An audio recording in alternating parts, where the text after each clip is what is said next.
From the Cronkite studios in downtown Phoenix, this is Cronkite News.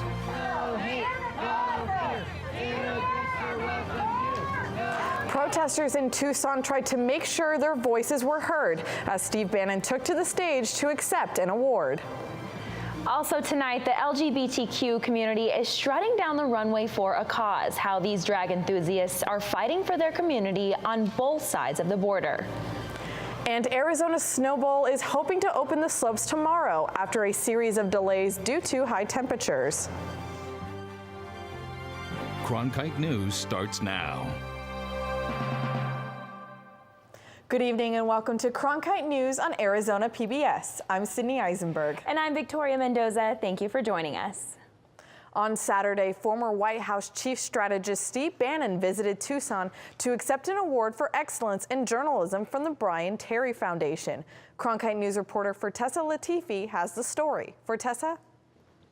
Bannon was invited to Tucson by the Brian Terry Foundation for his work at Breitbart News. The presence of such a controversial figure brought Tucsonans out to both support him and protest him.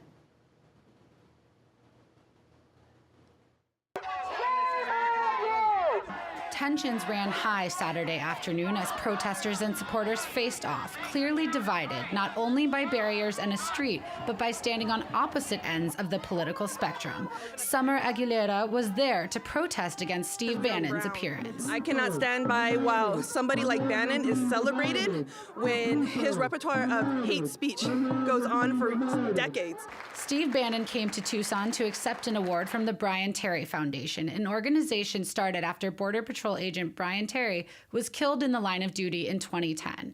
Outside of the venue and on the other side of the street, Jennifer Harrison had her own reasons for supporting both Bannon and President Trump. We're here to say that we want our borders secure, that we're not going to be intimidated by leftists that want to call us racist and bigots for wanting border security. We will end sanctuary cities.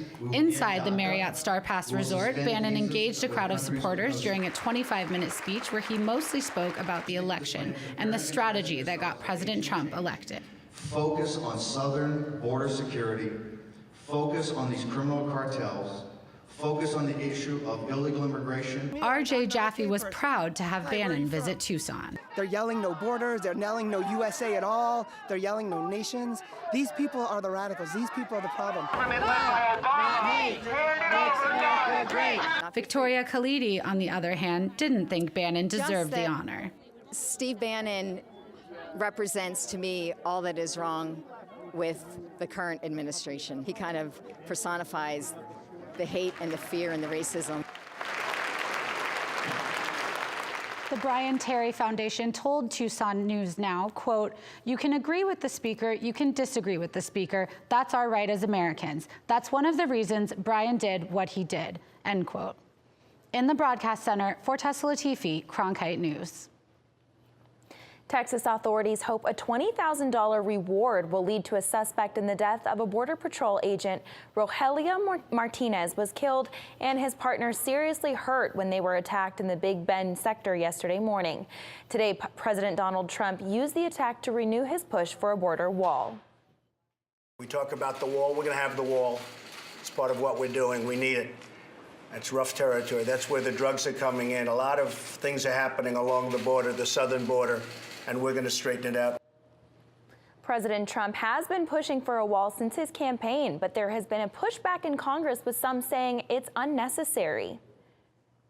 President Donald Trump is renewing his promise to give Americans, quote, a huge tax cut for Christmas. Before a cabinet meeting today, Trump said he's hopeful the Senate will approve its version of the tax bill following a passage in the House last week. Earlier, the White House said it would be willing to strike a health care provision from the Senate tax cut bill if necessary.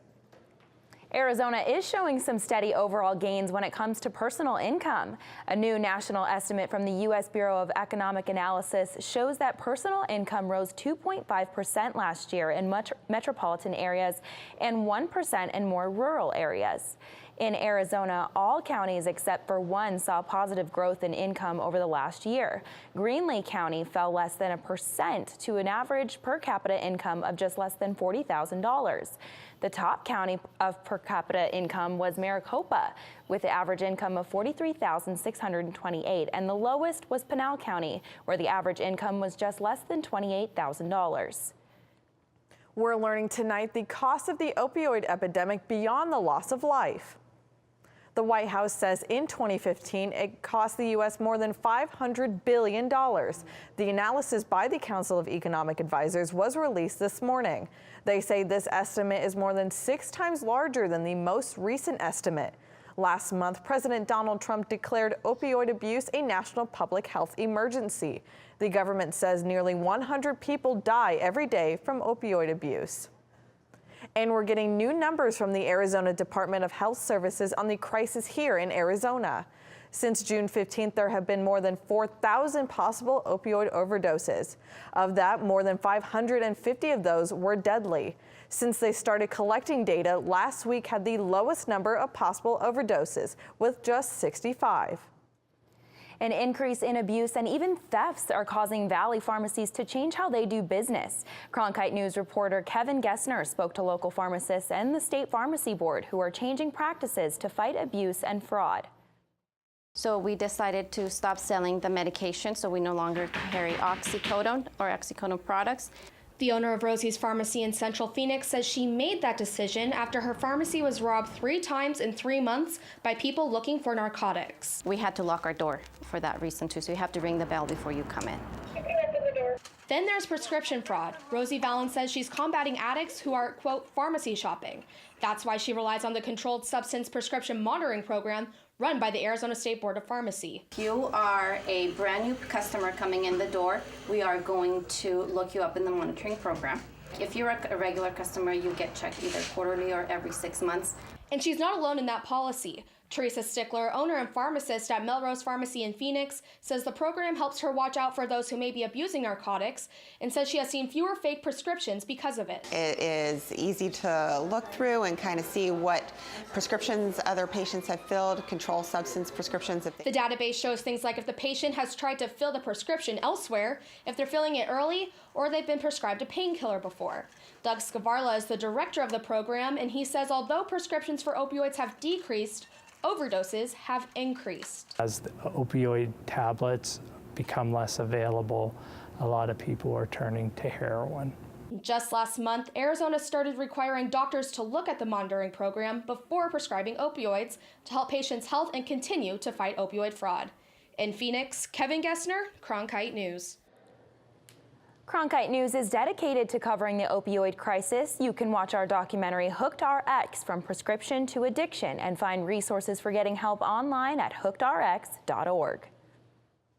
During the mass shooting in Las Vegas, concert goers became first responders, helping to treat the wounded until ambulances arrived. If you found yourself in this situation, would you know what to do?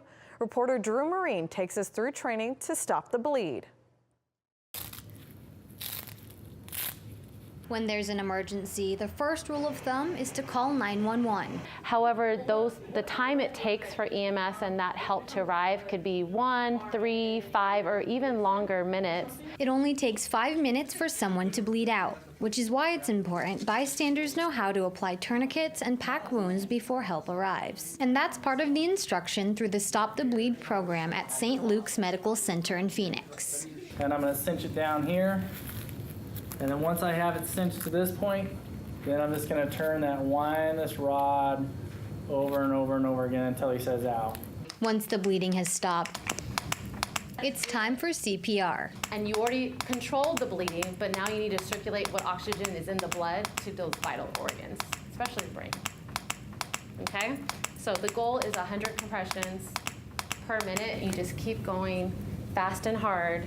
With recent mass casualty disasters like Hurricane Maria and the Las Vegas shooting, students like Taylor Blair think these skills are essential. I just think that it's kind of good for everybody to know just in case that kind of situation comes up.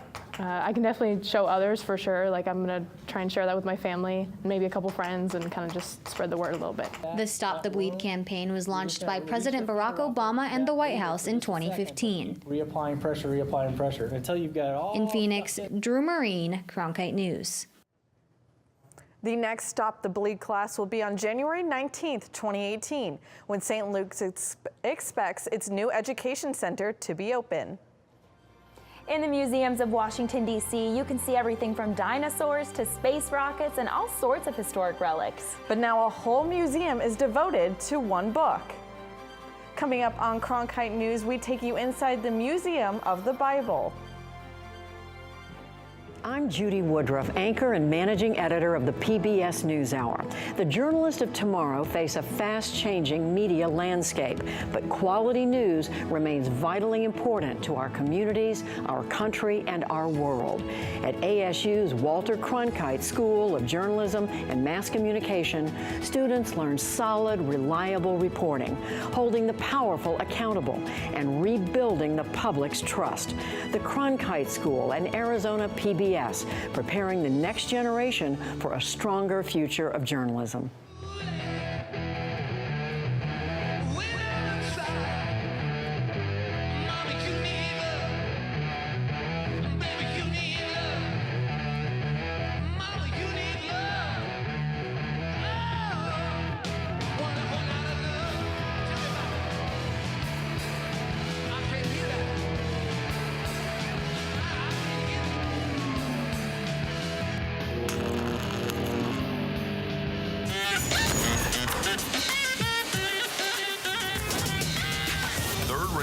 The new weekly show where we tackle the taboo and debate the tough questions with some of the most interesting minds in the game.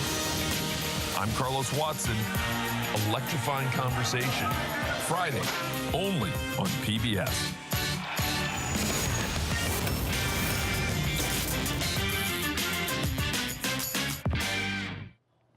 We're tracking a developing story right now. CBS News has suspended Charlie Rose, and PBS is halting production and distribution of The Charlie Rose Show following new sexual harassment reports. A Washington Post investigative team spoke to 8 women who accused the veteran newsman of multiple unwanted sexual advances and inappropriate behavior.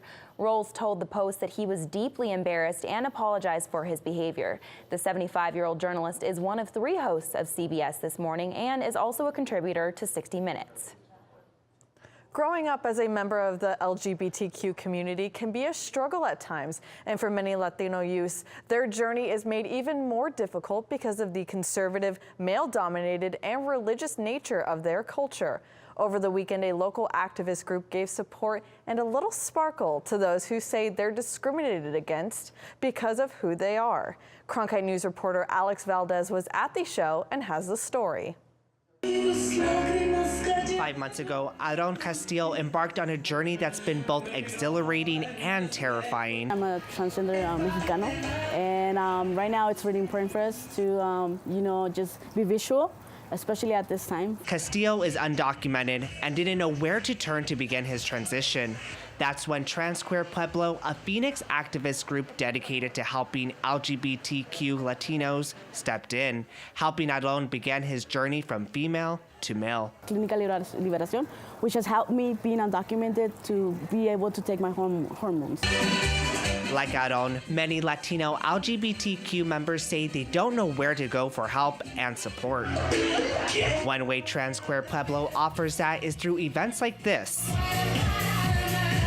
Drag for a Dream, a night put together to bring awareness to the issue and raise funds for those who need assistance. We're a community for LGBT people of color, undocumented, and we focus on, our oppression. Drag for a Dream brought members of the community together for a night full of singing, dancing, and culture to benefit LGBTQ migrants. Migrants like Mario Mendoza, who says events like Drag for a Dream are important to LGBTQ Latinos who often face the most rejection from their own community. It's probably the worst thing to come out as being a Latino, gay, transgender, anything. But by night's end, the message behind Drag for a Dream was clear. You are not alone. Don't be afraid. There's a family out there for us, for each other. In Phoenix, Alex Valdez, Cronkite News. The goal behind Drag for a Dream was to raise $5,000 in a single night, and organizers say they achieved it. A new museum in the nation's capital is bringing the history of the Bible into the 21st century. Washington Bureau reporter Trevor Fay talked with some Arizonans who were there for its opening this weekend.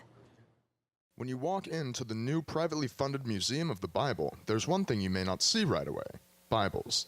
Officials say they wanted focus on how the Bible has impacted history, as museum co-founder Steve Green explains. We want to take a moment to set our differences aside and say, here is a book that has changed our world, that has impacted lives, and we want to celebrate it in this facility. It's a strictly non-denominational facility meant to recognize a wide range of beliefs, according to museum executives. We don't advocate any specific faith tradition. This book is the foundation of many faiths and many faith traditions, and so we want to honor all of them. The Museum of the Bible is also on the cutting edge of technology. Exhibits allow visitors to learn from the past through touchscreen displays, which caught the eye of 2 Arizona residents. It's more than just a museum. I mean, there's so much beautiful art and interaction in how people's daily lives were lived. It's not just the high-tech environment that draws a crowd. The museum sits just a stone's throw from the National Mall. Standing on the 6th floor of the 430,000 square foot Museum of the Bible in Washington, D.C., you're able to see a commanding view of the Capitol Dome. Just one more detail that was included in the 3-year construction of this building. With the opening of the museum, officials say they hope to educate millions of people about the scriptures in the years to come, a sentiment shared by some in attendance today. We believe that people need to study the words, and they need to read and know their history. In Washington, Trevor Fay, Cronkite News. We're just days away from Thanksgiving. And today, St. Mary's Food Bank gave out food to hundreds. Coming up on Cronkite News, we'll show you how dozens of volunteers are banding together to help Arizona families. Right now in Phoenix, it is 77 degrees outside, a few clouds in the sky, with a humidity of 14%. Now stick around with me after this, and we'll talk about what your weather is going to look like this Thanksgiving. I'm Ted Simons, host and managing editor of Arizona Horizon. Join us each weekday at 5:30 and 10 as we bring you the top newsmakers who impact the state. We cover the stories in depth that shape and affect our local communities, and we take the time to ensure that all voices are equally heard. For more than 30 years, Arizona Horizon has been your voice and your source for what matters most, right here on Arizona PBS.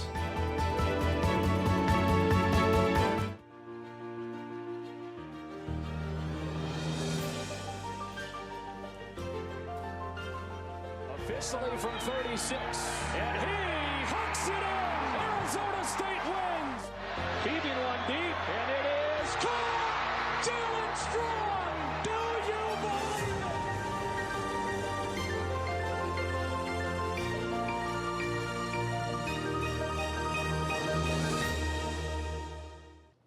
The Arizona Game and Fish Department has relocated and released 14 adult desert bighorn sheep near the Saguaro Lake and Goldfield Mountains in the Mesa area. There were 4 rams and 10 ewes in the group. The purpose of the bighorn relocation was to create a subpopulation in their natural habitat away from the larger group in southern Arizona in case of a disease outbreak. If something devastating happens to the larger bighorn sheep group, there will be a way to regenerate the population. Over the next several days, the temperatures are expected to rise to near record highs. And those warmer temps are affecting skiing and snowboarding in Arizona. Christiana Fadul is tracking the weather. But we want to begin with Emily Bloom, who's up at Arizona Snow Bowl. Arizona Snow Bowl is set to open November 1st, but because of that warm weather, it's been delayed a couple of times since then. Well, now, all thanks to snowmaking machines, skiers are going to be able to hit the slopes tomorrow. Arizona Snow Bowl invested in snowmaking machines 3 years ago, and since then, skiers and snowboarders have been able to hit the slopes by Thanksgiving. After 2 delayed openings, folks here in Flagstaff are ready to celebrate the start of ski season tomorrow.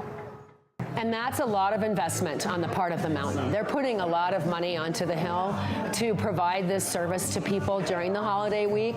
It's important that we get started, and it's not going to be a lot of terrain that's available. I'm sure you'll hear more about that later today, but it's going to open, and that's what they predicted, and that's what they're delivering.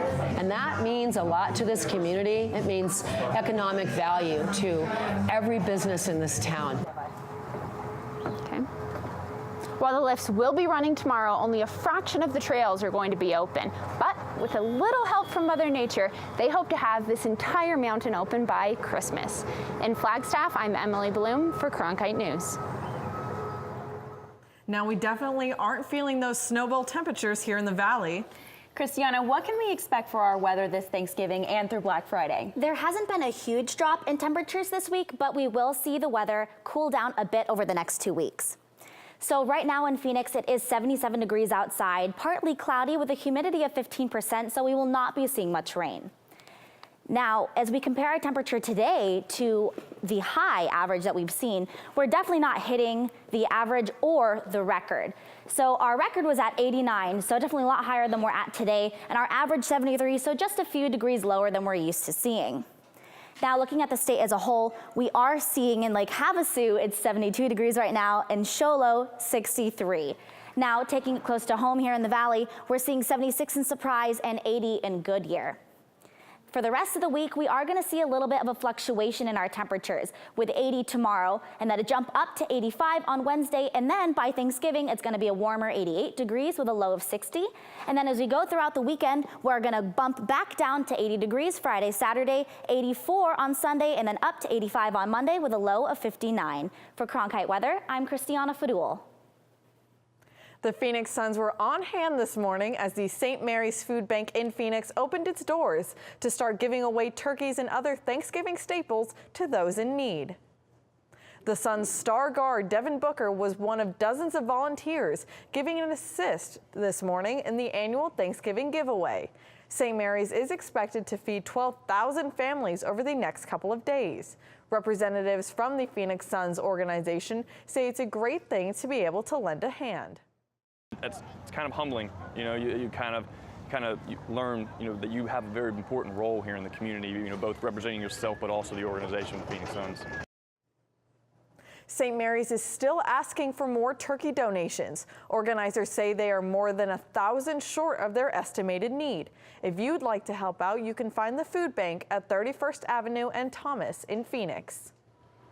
If you turn into the Cookie Monster late at night, you'll want to stay tuned for this. Coming up on Cronkite News, a dessert delivery service that satisfies those late night cravings. Fridays, it's at Cronkite News, your social sharing connection where you choose the news. Facebook likes and shares, tweets, retweets, and favorites. YouTube views and subscriptions. We're watching you watch us. From our digital home at cronkitenews.azpbs.org to your television, web browser, or mobile device. Find us on Facebook, Twitter, and YouTube. Then join us for At Cronkite News, our weekly refresh, each Friday at 5 on Arizona PBS. This fall, I'm so excited! What? From the inspiring to the amazing. You're in the presence of history. The compelling. He said, "Welcome home." It was just a powerful moment. To the astounding. I promised myself I wouldn't cry. And from the breathtaking. This is real. A journey to Mars. To the electrifying. We're going to change the world. All this and more. All this fall. Oh my God! I'm Jose Cardenas, host of Horizonte. Each week, we bring you experts and community leaders to discuss the issues that are vital to our community here in Arizona. We cover the stories that affect and inspire us and our families, and talk to the newsmakers who shape the communities where we live. Horizonte is your source and your voice for what matters most here on Arizona PBS. Has your sweet tooth ever given you a case of late night cravings, but you were too lazy or too tired to go out and satisfy it? If so, reporter Tim Johns introduces to us one Valley business attempting to fix that. I love desserts. I have the biggest sweet tooth. Avery Brooks is a law student, small business owner, and self-proclaimed cookie queen. A few years ago, Brooks started Totally Baked, a delivery-only or ghost restaurant that delivers freshly baked cookies and desserts to your front door from the weekend hours of 7 p.m. to 4 a.m. We were all hanging out and we realized there's no places open past midnight that serve desserts, and we took it a step further and decided, well, if we're up late, we want it delivered to us. According to the Arizona Restaurant Association, Totally Baked is one of the only ghost restaurants operating here in the Valley. While the trend has hit big in cities like New York and LA, it hasn't taken off in Phoenix yet. And for Brooks, the success didn't always come easy. You have to believe in what you're doing first and foremost. I just believed that it would happen, and everything fell into place. Amy Newton is Totally Baked's co-founder who believed in Brooks' vision, even in a city that's not known for being 24/7. I knew her really well, and I believed in her so much that I believed in kind of whatever idea she had. And for Brooks, that faith will keep her moving forward with expansion plans once she finishes school in the spring. Once I graduate, I think we will plan on moving into more of a retail, traditional space. Giving up the ghost for brick and mortar. In Phoenix, Tim Johns, Cronkite News. Cronkite News is proud to be the news division of Arizona PBS. Here's what's coming up on Arizona Horizon and PBS NewsHour. On the next Arizona Horizon, those who voted for President Trump talk about their decision a year after the election. And an Arizona doctor talks about her study on the effects of marijuana on PTSD patients. I'm Hari Srinivasan on the next NewsHour. One unexpected result of the war on terror. Art created by detainees at Gitmo. That's Monday on the PBS NewsHour.